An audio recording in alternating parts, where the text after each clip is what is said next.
കെ-ഫോൺ പദ്ധതിയിൽ CBI അന്വേഷണം ആവശ്യപ്പെട്ടുള്ള പ്രതിപക്ഷ നേതാവിന്റെ ഹർജിയിൽ ഹൈക്കോടതി സർക്കാരിന്റെ നിലപാട് തേടി.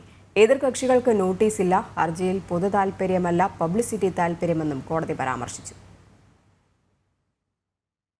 കെ-ഫോൺ പദ്ധതിയിൽ CBI അന്വേഷണം ആവശ്യപ്പെട്ട് പ്രതിപക്ഷ നേതാവ് VD സതീശൻ നൽകിയ പൊതുതാൽപര്യ ഹർജിയിൽ എതിർകക്ഷികൾക്ക് നോട്ടീസ് അയക്കാതെയാണ് ഹൈക്കോടതി സർക്കാരിന്റെ നിലപാട് തേടിയത്.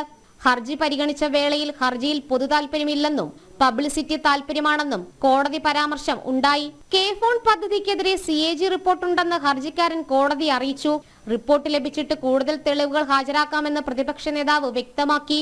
എന്നാൽ റിപ്പോർട്ട് ലഭിച്ചിട്ട് കോടതിയെ സമീപിച്ചാൽ പോരായിരുന്നോ എന്ന് ജസ്റ്റിസ് VG അരുൺ മറുചോദ്യം ഉന്നയിച്ചു. എന്താണ് CAG റിപ്പോർട്ടിൽ എന്ന ചോദ്യത്തിന് CAGയുടേത് റിപ്പോർട്ടല്ല, നിരീക്ഷണം മാത്രമാണെന്നായിരുന്നു സർക്കാരിന്റെ മറുപടി.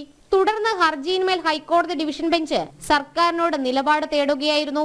അതിനിടെ കെ-ഫോൺ AI ക്യാമറ ഹർജികൾ ഒരുമിച്ച് പരിഗണിക്കണമെന്ന പ്രതിപക്ഷ നേതാവിന്റെ ആവശ്യം കോടതി അംഗീകരിച്ചില്ല.